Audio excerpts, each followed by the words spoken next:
Hello friends. Hi friends.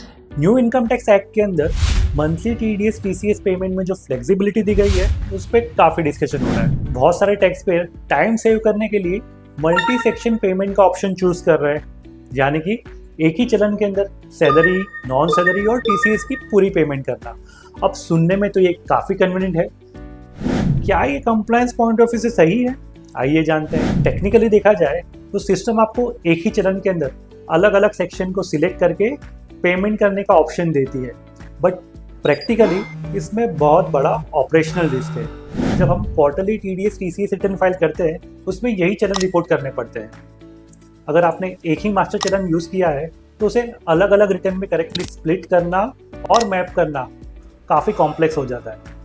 एक audit ready practice के लिए हमारा आपसे यही सजेशन है कि आप मंथली टीडीएस का पेमेंट कैटेगरी वाइज अलग रखें, यानी कि सैलरी के लिए एक पेमेंट, नॉन सैलरी के लिए एक पेमेंट, और अगर आपको टीसीएस एप्लीकेबल होता है तो उसके लिए एक और पेमेंट। अलग अलग चलन रखने का सबसे बड़ा बेनिफिट ये है कि आपकी क्वार्टरली रिटर्न फाइलिंग प्रोसेस को स्ट्रीमलाइन करता है, रिकन्सिलेशन में टाइम बचाता है और ट्रेसेस पर आने वाली किसी भी तरह की मिसमैच या प्रोसेसिंग एरर को एलिमिनेट करता है।